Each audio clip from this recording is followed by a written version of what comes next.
in a few moments, and we'll bring that live point back. But vaccination centers. Yusek Vega. The testing center. Yes, can you hear me now? Yes, sir.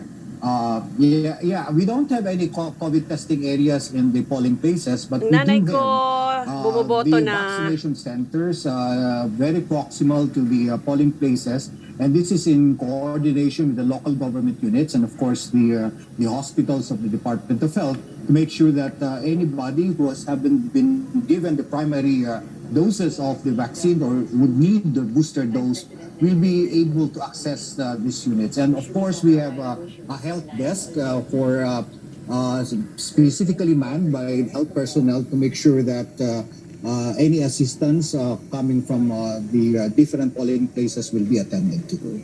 Have there also been any reports of heat stroke and other ailments, especially since we have long lines at the polling centers? So far, we still didn't get those kind of reports. And what about the priority for the senior citizens, PWDs, and pregnant women in these elections? Yeah, of course, they are always given the priority, the seniors and the pregnant women. I voted this morning. Kaliwat kanan niya. I'm a senior citizen. I was given the Dito pa rin. Harangkang Elementary School. Tingnan natin yung television. You can try and spot Lenny Robredo. Naka-blue siya today. Yes Blue. po. Parang yung blue nung nag-announce siya, natatakbo siya. I don't know if it's the same blouse, pero same-ish color ng blue. So she's not, if you can spot her later on, baka we will see it in the video. She's in line.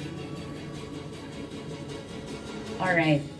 And now, on the line, we have Mara Cepeda. She has been the Rapid reporter covering Vice President Lenny Robredo. Mara, hello.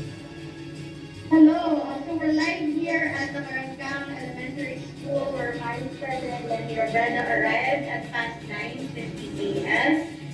He is wearing the color blue, so I think that was originally her choice for a political campaign color for the 2022 presidential elections, but she decided to stick to pink when she saw that most of her supporters were using that color when she declared. Balik tayo sa television.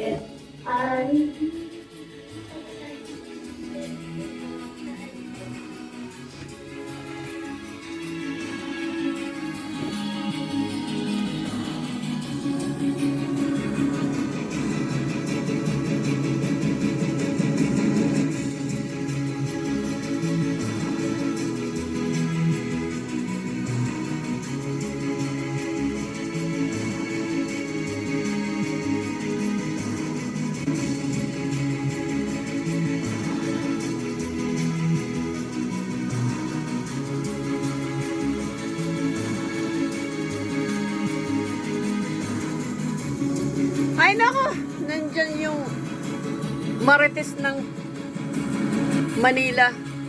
Ayan, Marites ng Manila yan, Manila. Super Marites. Diyos ko Lord.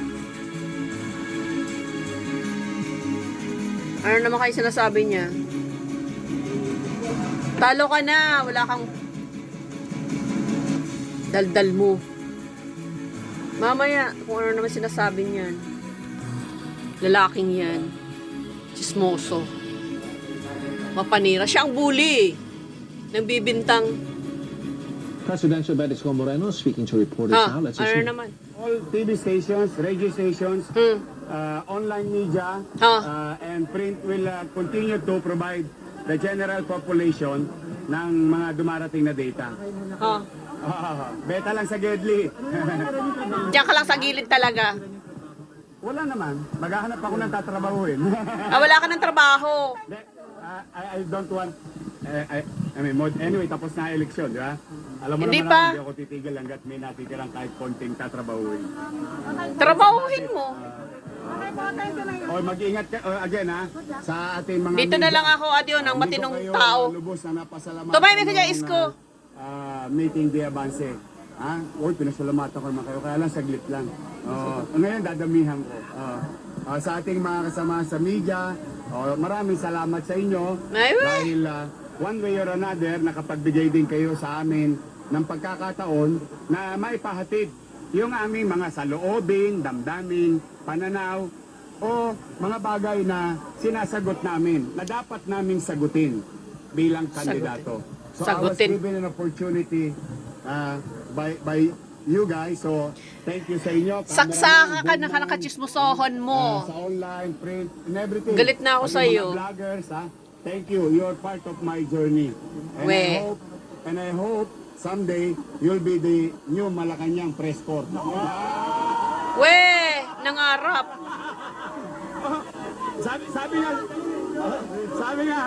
Sabi nga na ano yung palabas sa television, wish ko lang. Ay, ewan ko sa'yo. Wish mo lang. Hindi siya ban. Definitely. I made that already. I made that clear. Thank you. To join. Chismoso. Tumahimik ka dyan.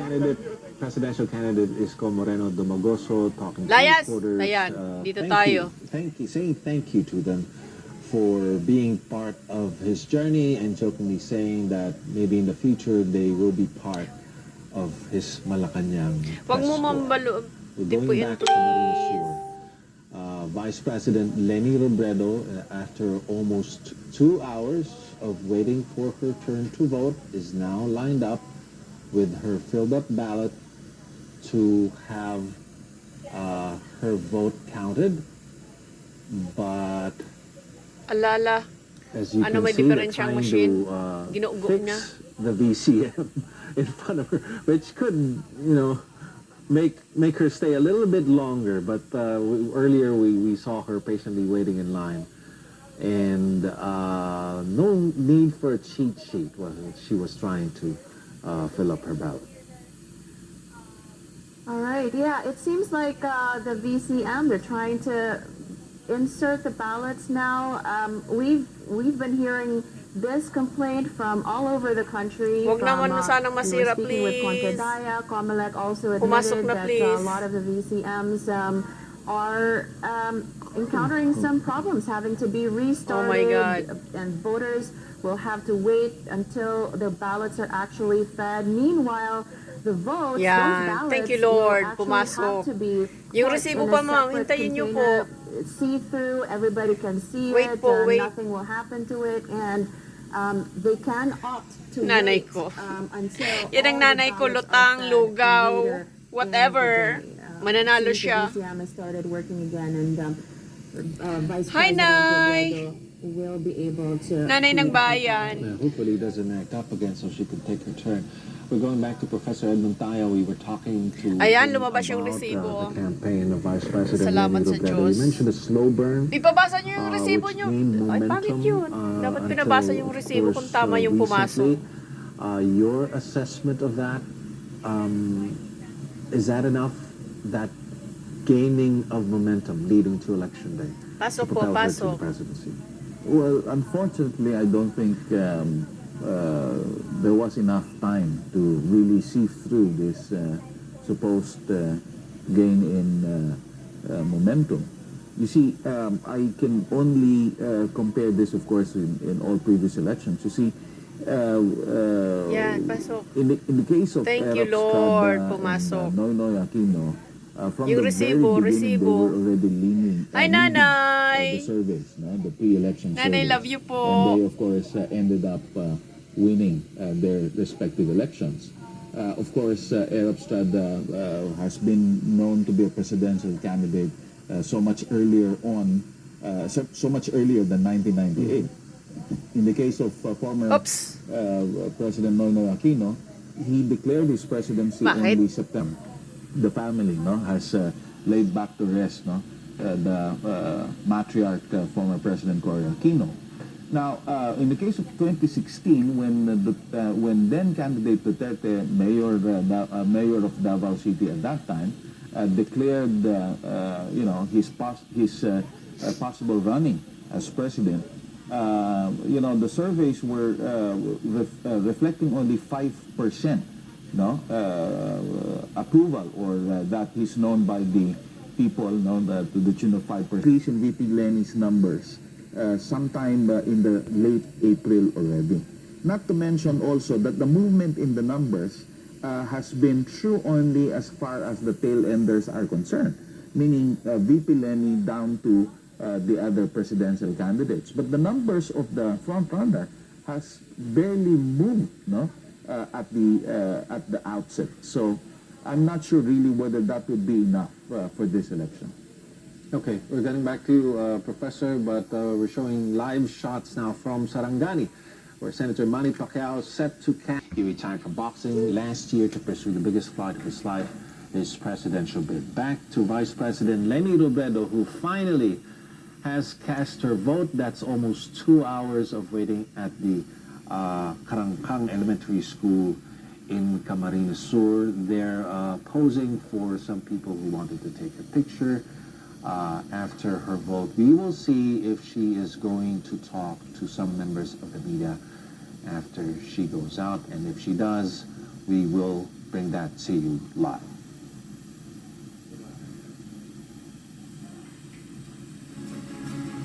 And we're taking it.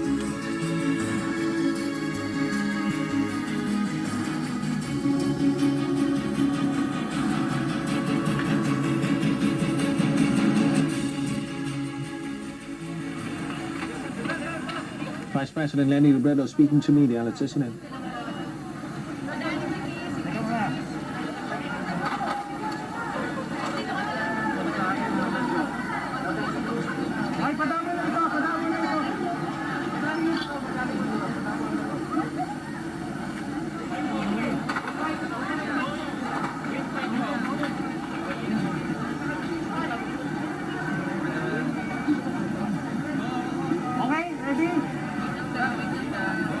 Ron, this is quite different from what we saw earlier in Ilocos Norte, where frontrunner Bongbong Marcos also cast his vote around 8 a.m. and he actually did not welcome any media interviews. Masaya. Masaya na finally natapos na yung campaign period. Masaya na nabigyan ako ng pagkakataon na gawin yung lahat na pwedeng gawin. Na hindi nag-resort sa kahit anong hindi maganda. Pumunta ako ngayon dito sa botohan na tahimik, panatag yung aking loob. Yung na-achieve natin during the campaign was so much more than we expected. Yes. Masaya din na dito ako sa Magarao bumoto. Dahil ramdam iba yung buhay na sa labas ng lungsod. Mas tahimik, mas nakakapagpahinga. Yung aming mga kapitbahay have been treating me as family. So, ano talaga. Nakakapanibago siya pero masayang pagkapanibago. Okay? Andiyan man lang. Ayun mo naman sa inyo yung mga reports of malfunctioning PCM saka incident of violence. Ano mo masasabi niyo dito, ma'am? Especially sa mga supporters na natatakot. Meron kami pinut-up na hotline na pwedeng tawagan ng kahit sino na merong mga reklamo. Marami tayong lawyers on standby. Kailangan lang ma-advise lahat na napapansin nila na outside of the norm. Kailangan i-report saka i-document. Kasi medyo nakakabahala yung mga reports all over the country ngayon. Pinakaayaw natin mangyari na mayurakan yung integridad at linis ng eleksyon na to. Kasi doon magsisimula yung gulo. Sana kung meron mga nagpaplano, wag ituloy. Sana ipakita ng mga authorities na on top sila ng lahat na nangyayari. Kasi dito naman nakasalala yung pagtitiwala ng tao sa pamahalaan. So sana malampasan natin itong araw na to na wala ng untoward incident. Pero yun lang, yung advice lang natin, wag matakot. Marami tayong magtutulungan. Kailangan lang ma-document natin lahat. Okay? Thank you, Madam Vice President. Thank you, everyone. Salamat po. President Leni Robredo speaking before the media after she just cast her vote, waiting for 2 hours to finally complete that. She says she is happy and peaceful to have voted in her hometown in Magarao, Camarines Sur, to have completed the campaign that lasted 7 months since October when she had announced her plan and her agreement to run for the presidency. She says it's hard to be confident in the integrity of this election process, but she hopes that the authorities would be able to bring back the confidence in the elections. And we're still looking at live shots from